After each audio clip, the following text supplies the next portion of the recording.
Usiku wa kuamkia leo kulitokea ajali ya magari mawili kugongana uso kwa uso kati ya gari dogo Toyota Land Cruiser lenye namba za usajili T385 EHM na lori aina ya Scania lenye namba za usajili T396 EHR likiwa na tela lenye namba za usajili T833 ACD na kusababisha vifo vya watu wawili. Ajali hiyo imetokea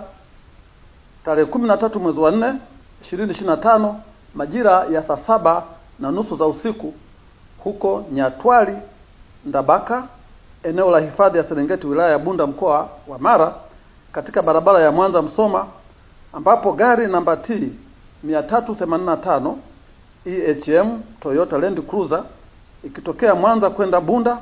iligongana na lori lenye namba za usajili T396 EHR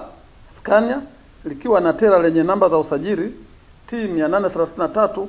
ACD na kusababisha vifo vya watu wawili ambao ni mhandisi Boniface Gisima Nyamuhanga mwenye umri wa miaka 56, Mkuria na mkazi wa Dar es Salaam ambaye ni mkurugenzi wa TANESCO Tanzania,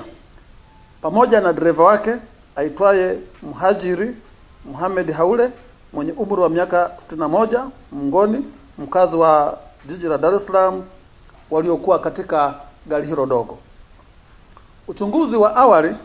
umebaini kuwa chanzo cha ajali hiyo ni uzembe wa dereva wa gari dogo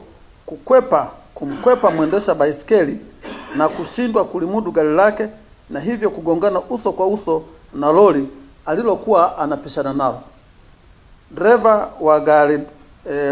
wa lori alikimbia na kuelekea kusikojulikana mara baada ya ajali kutokea. Miili ya marehemu hawa wawili imehifadhiwa katika hospitali teule ya DDH wilaya ya Bunda. Jeshi la polisi mkoa wa Mara linatoa rai kwa madereva kuzingatia sheria, alama na michoro mbalimbali barabarani, huku wakichukua tahadhari kwa watumiaji wengine wa barabara ili kuepusha ajali zitokanazo na uzembe na hatimaye kugharimu maisha ya watu na mali.